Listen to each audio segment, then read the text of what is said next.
Welcome to the Hamumu Halloween Home Horror Hoedown, the podcast where we watch scary movies so you don't have to. From award-winning to completely unknown, we take them all way too seriously. I'm your host, Mike Hommel. And I'm your host, Solange Hommel.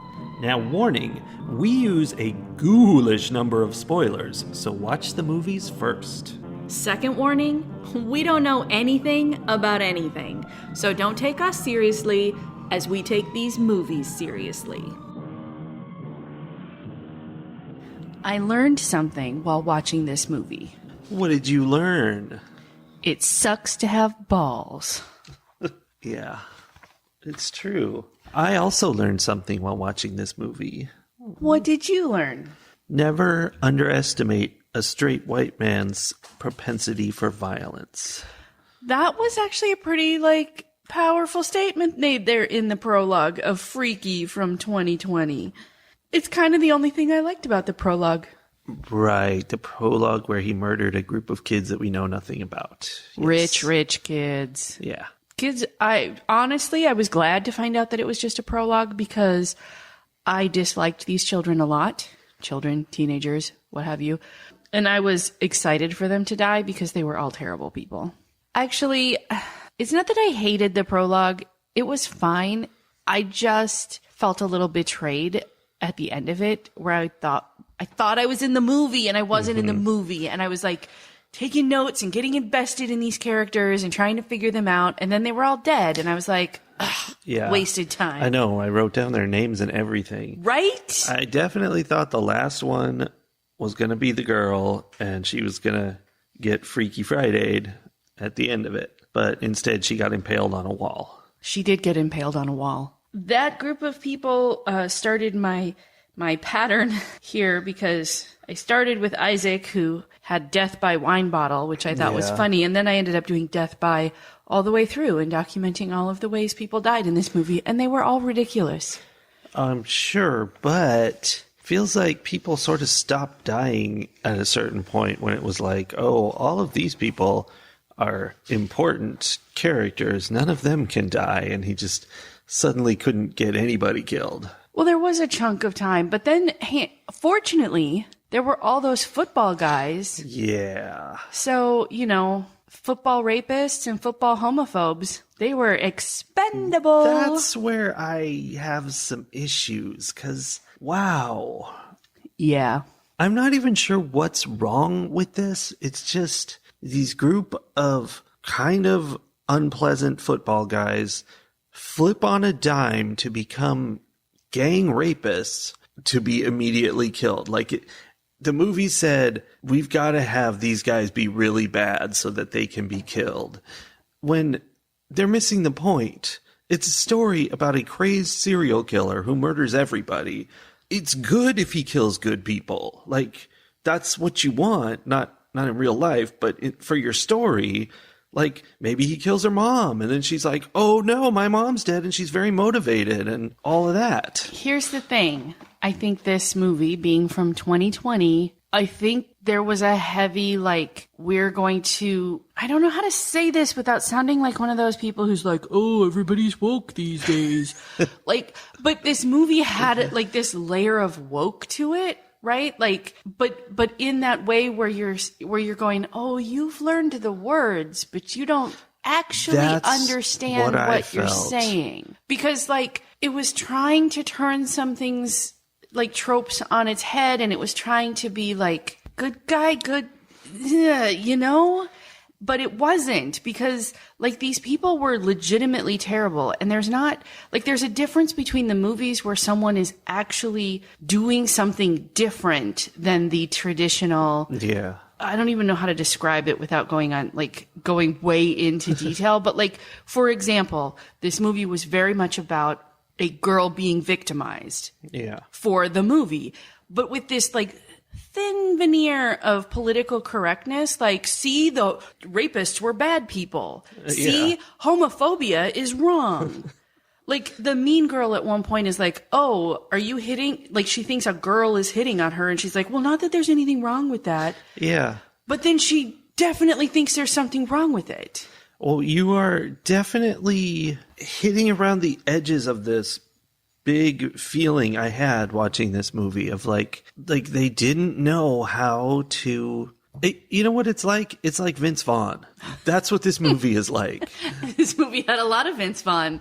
It wants to be in the modern era, but it doesn't quite get it. It's like, middle-aged and stuck in its old ways. And it's like, I don't know, like, one of the characters is gay. You guys like that? Yeah. Okay, here's the thing.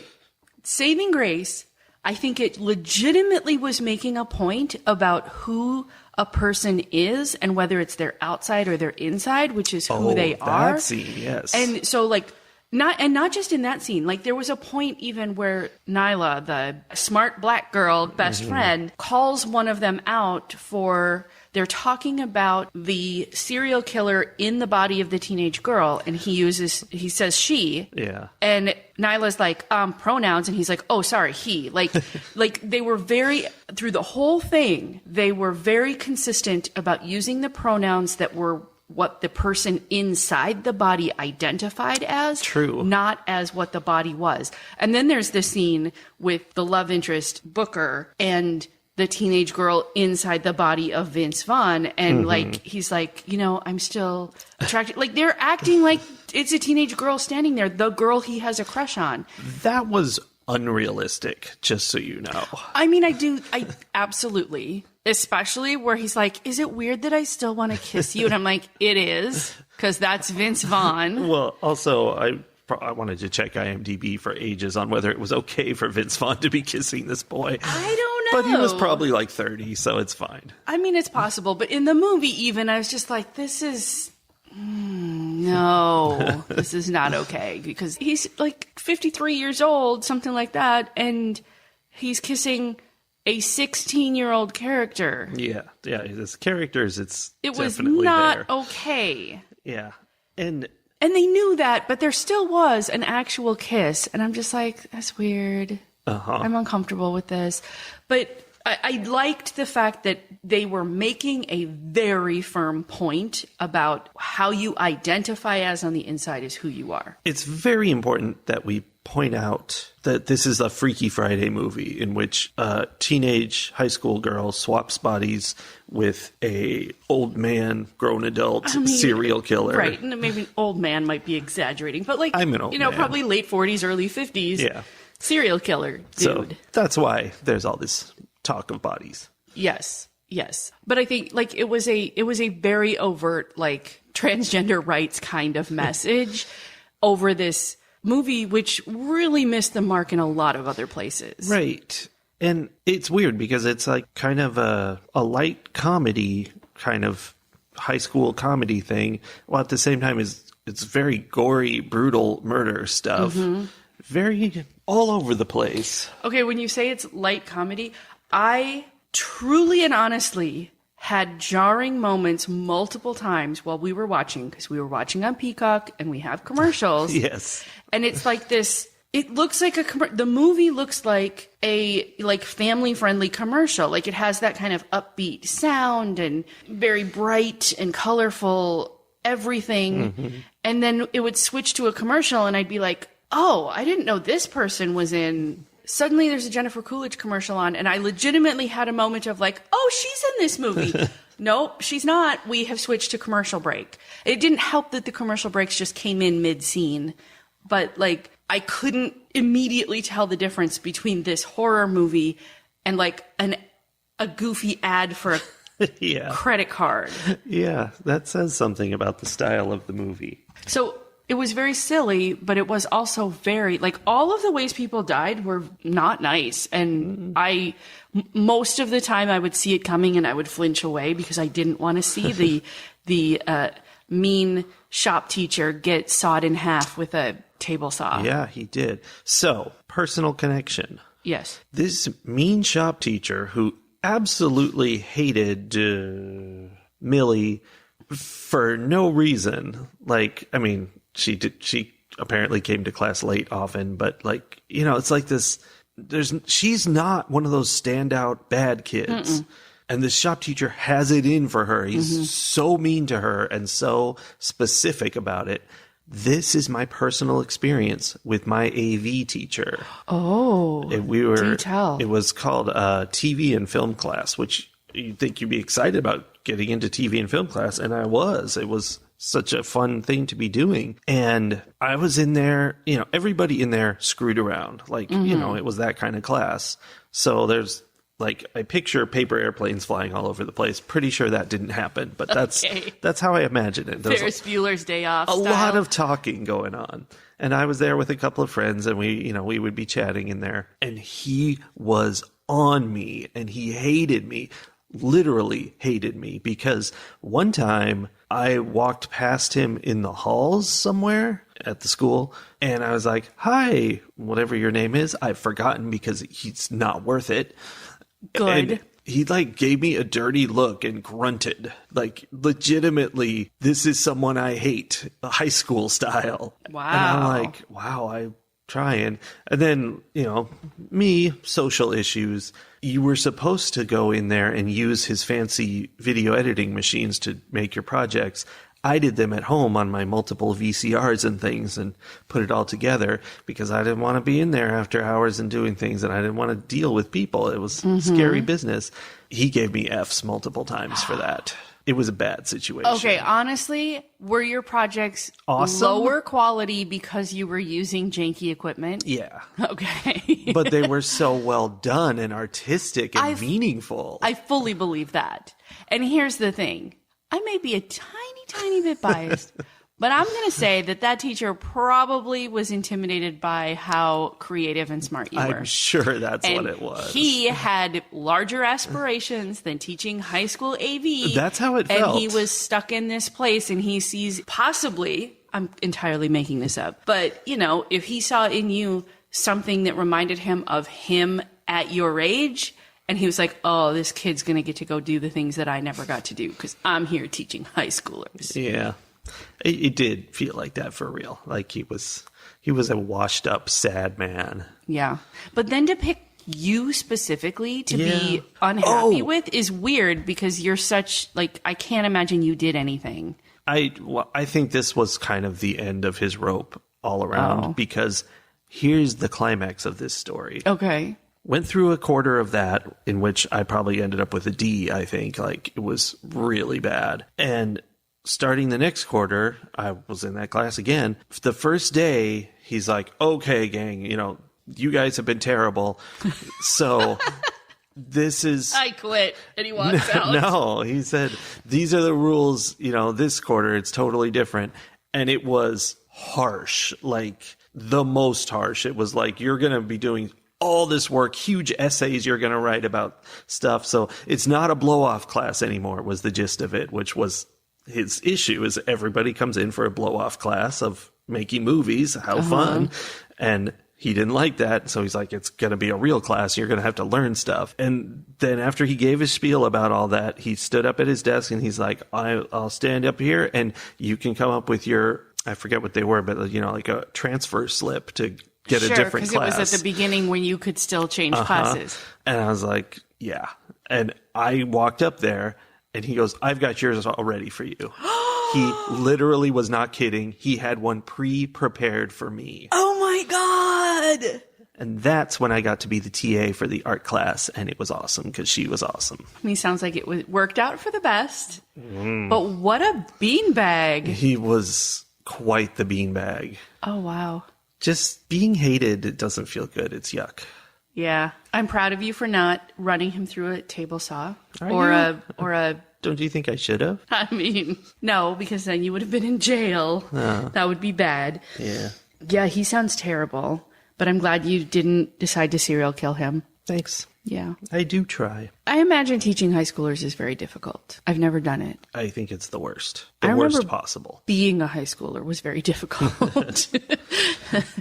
And yeah, I think it takes a very specific kind of person, and a lot of the people who go into that job aren't that specific kind of person. And you burn out. It's Yeah. like being a prison warden. Oh, no. Maybe a prison guard. I guess a warden is cushier.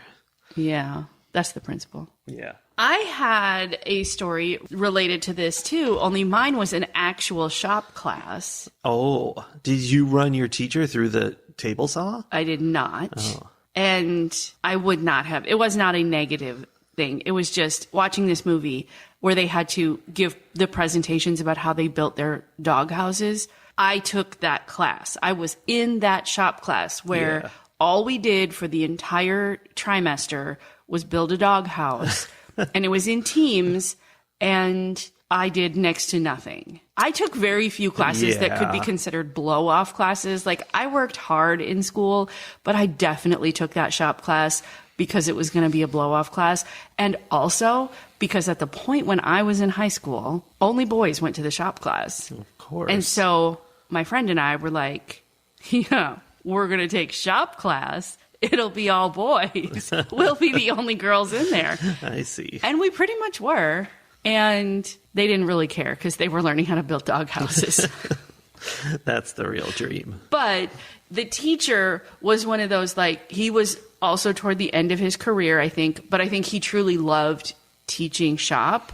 And he liked working with, you know, all these, like, boys that maybe were struggling in class, like, academic-wise. But he was teaching them how to do something with their hands. Like, he was also the guy who did car repair. Like, I don't know what they call it. It was probably just another version of shop, but like, it was woodworking. It was like printing and stuff. Like, he had an artistic bent to him that I probably didn't recognize at the time, because one of the parts of our class was like, we would design a logo. Ooh. And then we made like notepads, and we had to like glue the sides so that they were like tear off notepads, and we had to make like a clipboard and like put the metal, you know, we had to like design the board and then put the metal on. And like, there was some actual artistic design involved in some of the things that he had us do. I would have liked that class. I think you really would have. I enjoyed that part of it. I didn't dislike building a doghouse. I was just terrible at it. Oh, me too. But I would like it. And he was like definitely old school in the sense where he was sort of like, okay, there's these girls in this class and I can't make them not be in this class, but I also know they can't actually do this. Of course. So as we did nothing to help build the doghouse, he did nothing to change that. Like, he was just like, yeah, sorry, guys, you've got a girl on your team. That's how it's going to be. I mean, genetically, they're incapable. Right? So it was like the ultimate blow-off class, because the teacher legitimately thought we weren't capable of doing what he was asking us to do. It's really sad. I guess I didn't internalize that, because I knew how to, like, I knew I could have done it. I'm like, he could make me do this work and I could get good at it, but he's not going to, so why would I? Yeah. I can just flirt with the boys the whole hour. It was silly. So, okay, aside from making us reminisce about high school, what else do we want to say about this movie that we watched? That we need to discuss the nature of this serial killer, because there's a lot of different kinds. This was not the smart, calculating, genius killer. This was a maniac. He was someone who escaped from a mental hospital, lived in the old mill, surrounded by doll heads and barbed wire and like slept on a drop cloth on the floor. Yeah. He was not in good shape, not functional. Apparently had brown teeth, even though he actually had Vince Vaughn teeth that they hadn't bothered to color in any way. So he's this non-functional guy. The first morning that he wakes up in Millie's body, her mom makes her this fancy breakfast, and he eats it like a caveman. He's shoveling it in his mouth and just pouring things everywhere because doesn't know how to use a glass. Yeah, he hasn't been a human being for 40 years. I don't know. And then after that, he proceeds to do her makeup and hair better than she's ever done it. Yes. And have better fashion sense than she ever had. They skipped right over that, but she ends up at school dressed up all nice and with excessive makeup that's very nicely done professionally by professional Hollywood makeup artists. One would think. And I was like, no, with the way he was eating, he would have made her a clown face. He wouldn't have put makeup on her at all. Sure. He wouldn't have changed her clothes. But he might have done that. He might have been like, I'm a pretty girl, and, you know, made it horrifying. Like, that makes sense for the character. It was weird. Well, because he was There was the caveman aspect of him, and then he kind of switched to a thinking kind of a serial killer because, I don't know, maybe being in her brain changed him in some way. It helped. Because he definitely started using the fact that he was in this teenage girl's body to get away with things. Like, you know, he was about to get caught doing something, and he's like, oh no, I'm just a girl, you know, that sort of thing. And of course, then people would just ignore him. The cops walk by him, ma'am. Yeah. Although why they ma'amed a 16-year-old girl, I don't know. Probably because the actress was like 30. But he became a manipulative kind of a character after being someone who couldn't eat properly. Yeah. Which felt weird. Yeah, I mean, he was like a Jason kind of guy. You know, he wore a mask and he stomped around in the dark and threw people into spikes. The mask was very reminiscent of Jason. Like, yes. I feel like it was like a leather mask. Like, I feel like it was maybe made out of someone's face. Weird. It actually came from the wall. There was a shot at the beginning during the prologue in the fancy guy's house who had all the fancy relics. The art collector. He had a wall full of masks and one was missing. Oh, that's where the I didn't mask came catch from. that. Yeah. So, yeah, it was some kind of fancy mask, but essentially it was the shape of a hockey mask, and it was kind of pale and had holes for eyes. Yeah. Like, it looked Jason-esque. Very much so. There was a point where one of the girls starts to run away from him. Oh, I think it was Millie when he was first attacking her, and he's like walking up to her, and she starts to run away, and he just starts walking faster. And I was like, oh, it's going to be one of those things where he never runs, but he's still faster than she is. But then he started running. Which that's kind of disappointing. I was disappointed. It was. Back to this whole woke, not woke, what is this movie doing? Mm-hmm. A major portion of this movie, of the things the movie talks about a lot, is that now that they've switched bodies, she's very powerful in his strong, big body, and he feels very weak and incapable. And, like, there's a bit where, like, the boyfriend guy is like, oh, but your strength isn't there. It's in your head and your heart and whatever. But mostly, the movie was, like, really stuck in this idea of, like, women are weak. Sorry, that's just how it is. I was actually really annoyed by the ending where she's like, I've learned something. And I was like, you've learned that your strength is in your head and your heart, and you're going to, like... do something clever. Right. Be smart and overpower him. No, it was just that it sucks to have balls, and she kicks him in the nuts. And I'm like, okay, well, yeah, okay. But what an easy way out for the movie. And, you know, she learned nothing. And what is that saying about the dynamics between men and women and where power lies? And, like, women's only power is in, like, low blows and dirty fighting. Like, I don't know.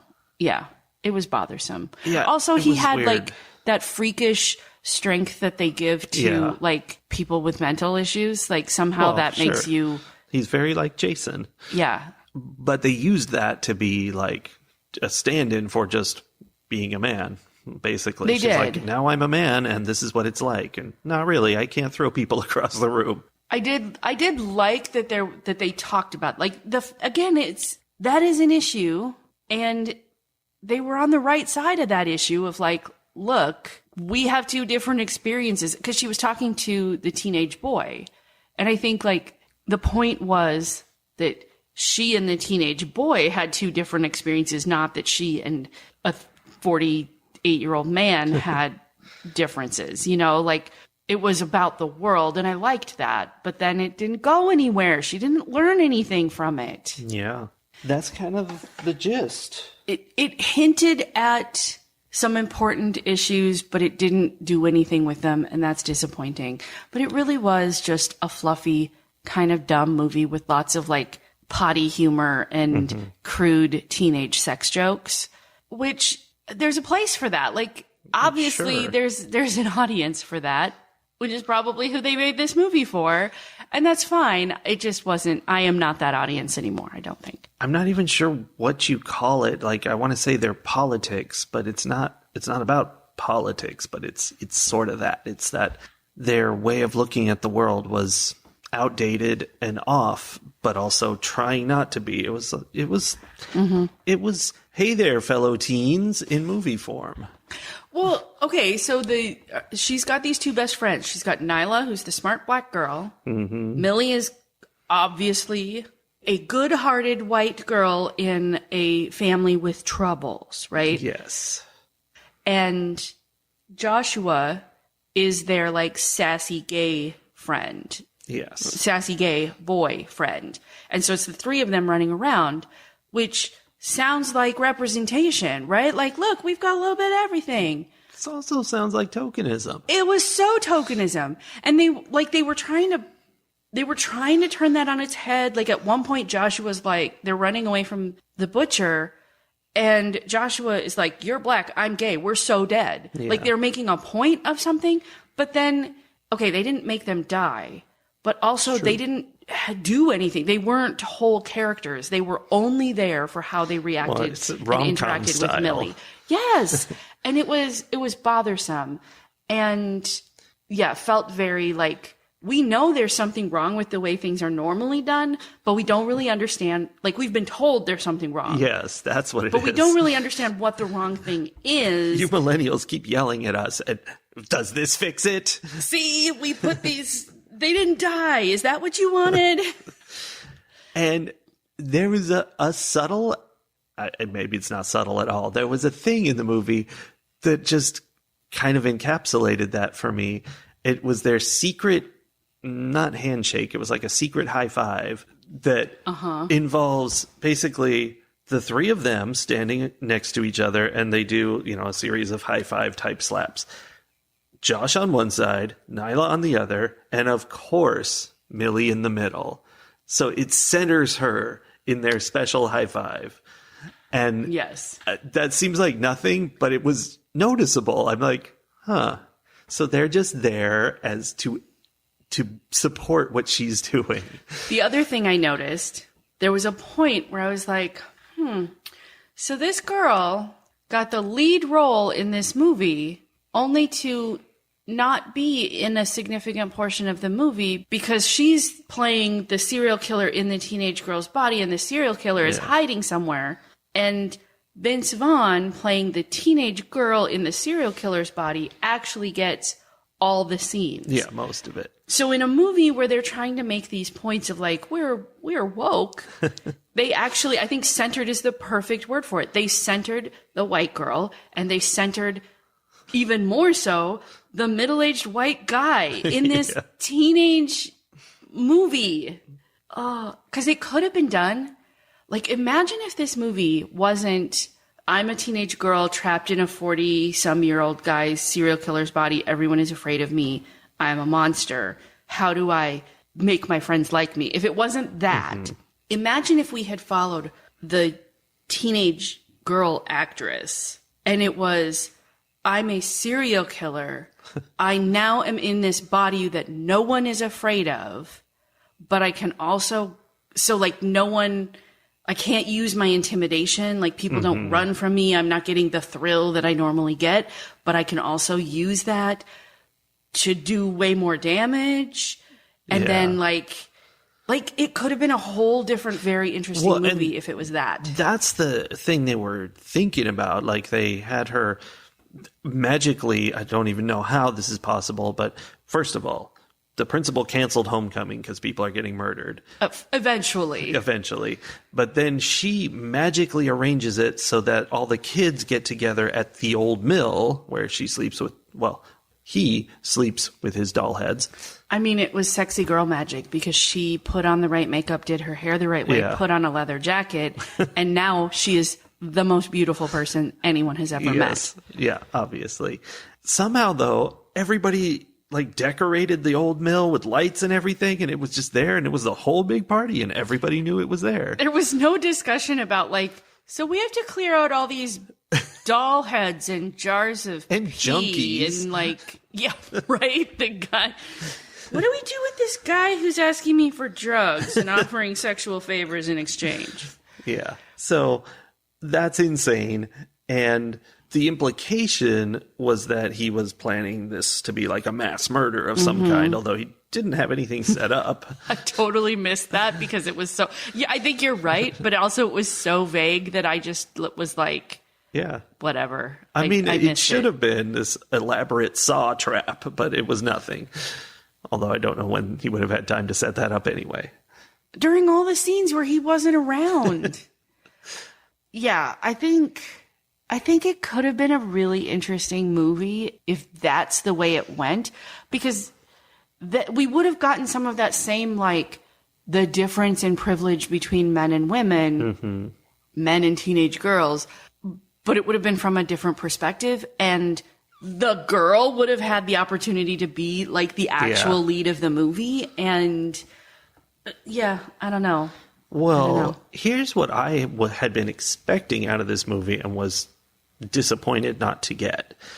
I thought the swapping between the two was going to result in the serial killer experiencing, a good family life, like a mom caring about him and stuff.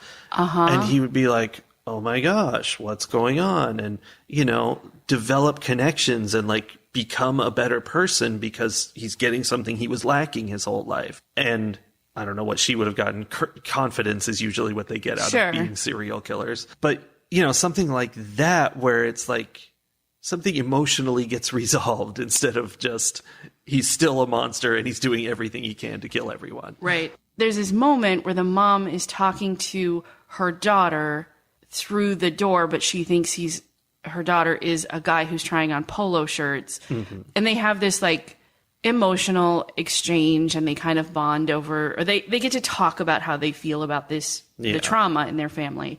And it's very sweet, but then because the mom thinks it's a guy trying on a polo shirt who she just suddenly discovered this, like, dude with emotional intelligence. She's hitting on him and, like, asking him to go out on a date. And for a moment, because I kind of thought the same thing that you thought, like, that there was going to be, they were going to fix this serial killer in some way. And I'm like, oh my gosh, is this serial killer? Are they going to swap bodies back? And then somehow this serial killer is going to end up being her stepdad? Yeah, exactly.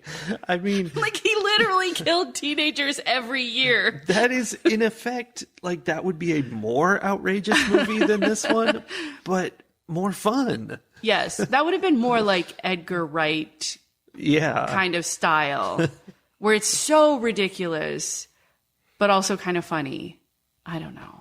I will say, one of my most favorite things is when two people who have very different styles do a good job of pretending to be each other. You always like it. I love that so much.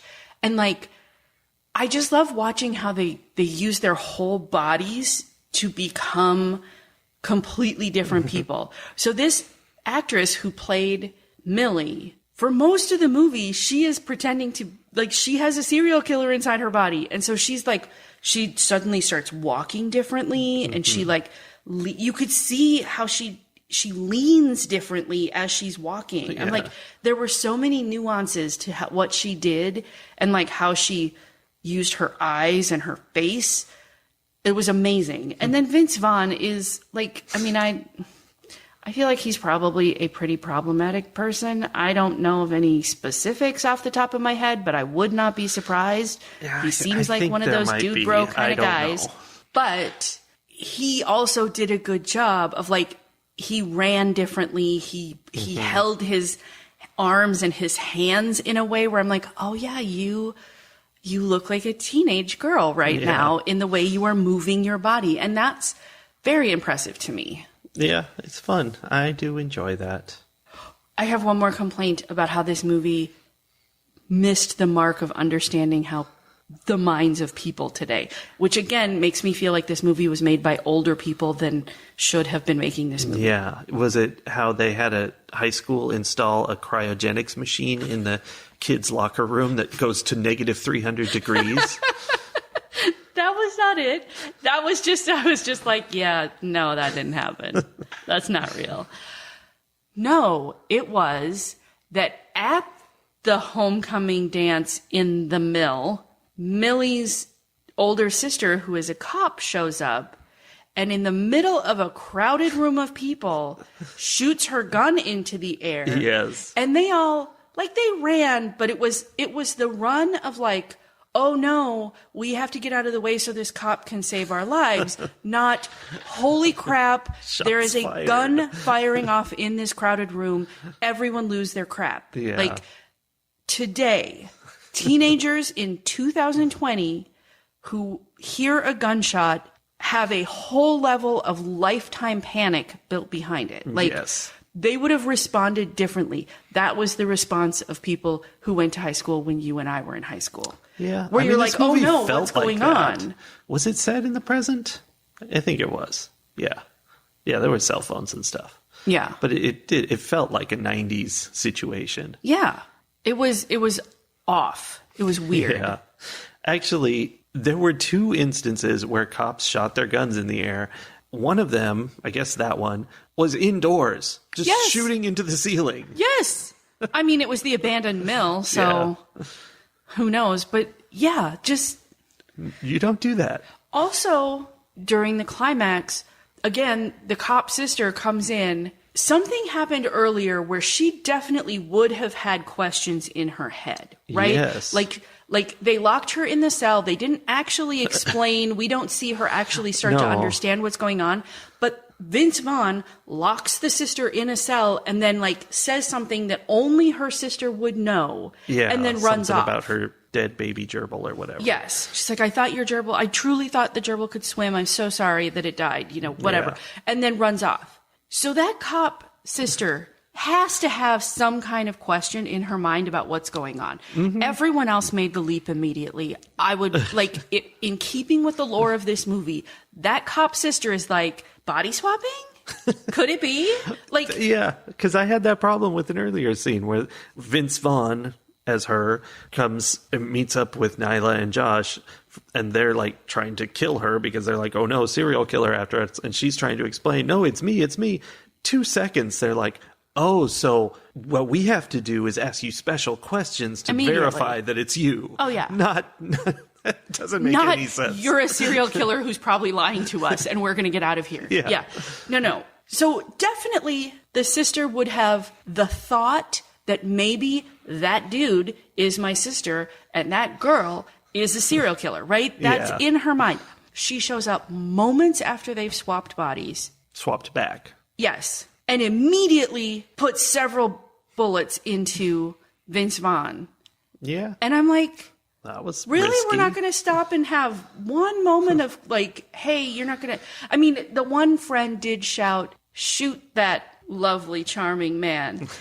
So maybe she was like reacting that quickly and was just like verified, okay, everything's fine, everything's back to normal. But she didn't know what was going on. So she had no way of knowing there was a way to fix it, what the way was, anything. Well, see, I interpreted that the other way around, which is that I kind of forgot about the whole gerbil story and like that she was just super confused, but thinking in normal terms entirely, that Millie was Millie, Vince Vaughn was Vince Vaughn. And so she's like, here's the killer, I'm going to kill him, which makes sense, except that there's so much she didn't understand about what was happening. Yes. It's very confused. And even if that was the case, again, it goes back to this movie was not written or directed by someone who has the entire lifetime of gun violence that the people this movie was written for have. Yeah. Because even I was like, oh, we're just shooting guns all over the place willy-nilly. We're just making permanent decisions without all the information. I mean, that is how we're cops just cool work. with that. And that doesn't read as 2020. Like, that's not okay anymore, the way it was when we were kids and like cops immediately were coded as heroic and always right. That's not what people assume anymore. No, they don't. I struggled with some of that.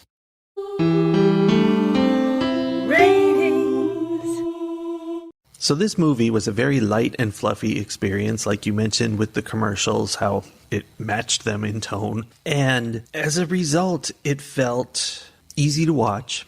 But at the same time, I spent the whole time just kind of trapped in these thoughts about the politics of it all and how off all that was. Like, it's hard to even describe, but if you watch it, and you're young, I think you'll be like, what is happening here?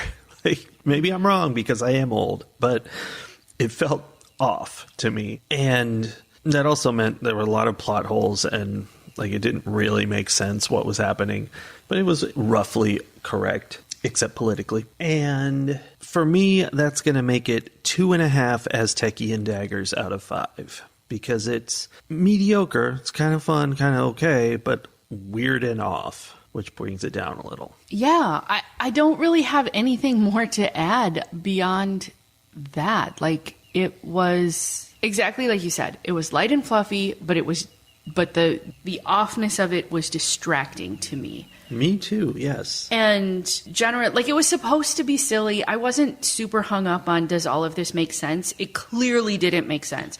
It was ridiculous. But there was some clunkiness in how the story was told. The piece that bothered me the most was at the end when she needed to have a flashback to get us all on the same page about the 5-minute difference. When there was a problem early, there was a plot hole about that early enough that it made me already go, oh, I see what they're going to do. Because he sets her watch for midnight because it has to be done by midnight. He sets her watch for midnight. I'm like, dude, if that timer goes off at midnight, it's too late. Like, don't you want to have the timer go off a little bit in advance so you're like, last chance, like, get it done? And so in my head, I was like, this is a plot hole. This is a problem. You can't set the timer for the last, for the end point. You have to give yourself some time. And that's what made me realize, oh, right, he did the very obvious thing earlier where he was like, I always set my watch 5 minutes early, and that's always saved my hide. And so I definitely didn't need their clunky flashback because I had figured it out 5 minutes before. Whenever you see a flashback, it's like, oh, this is a big, important thing. But no, it's just the tiniest, most obvious thing you couldn't have missed. And I think they were trying to be like, oh, get it? It's not 12 o'clock yet. Like, we didn't have any way of knowing what time it was.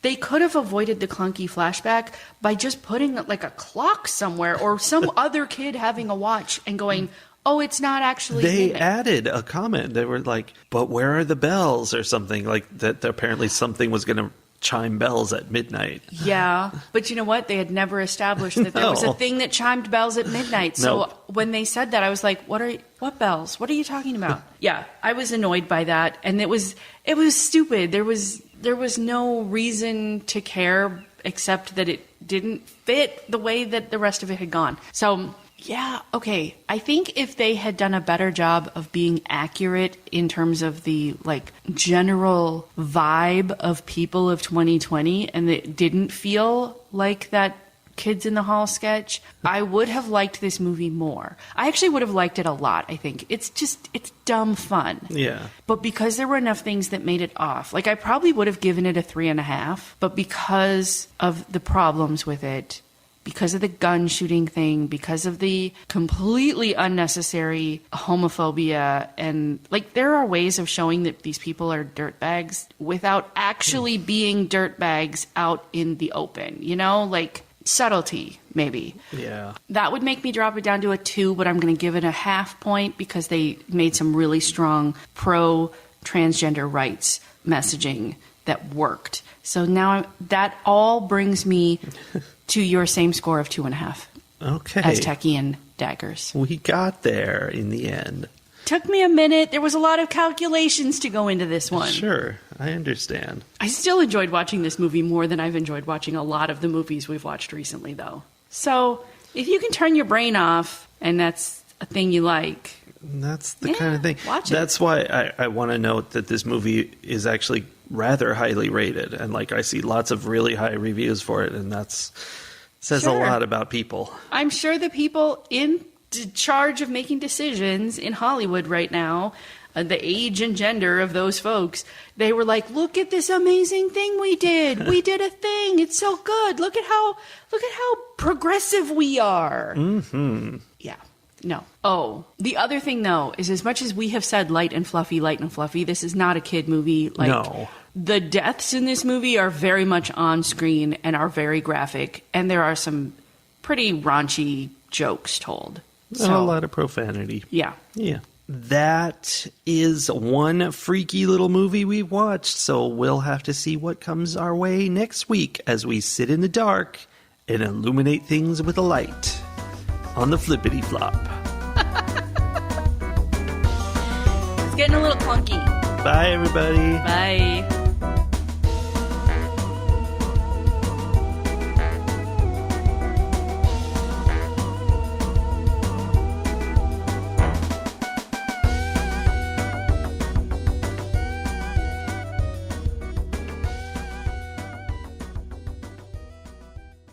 Jelly Belly. Don't chew your jelly bellies while we film our podcast that is not on film.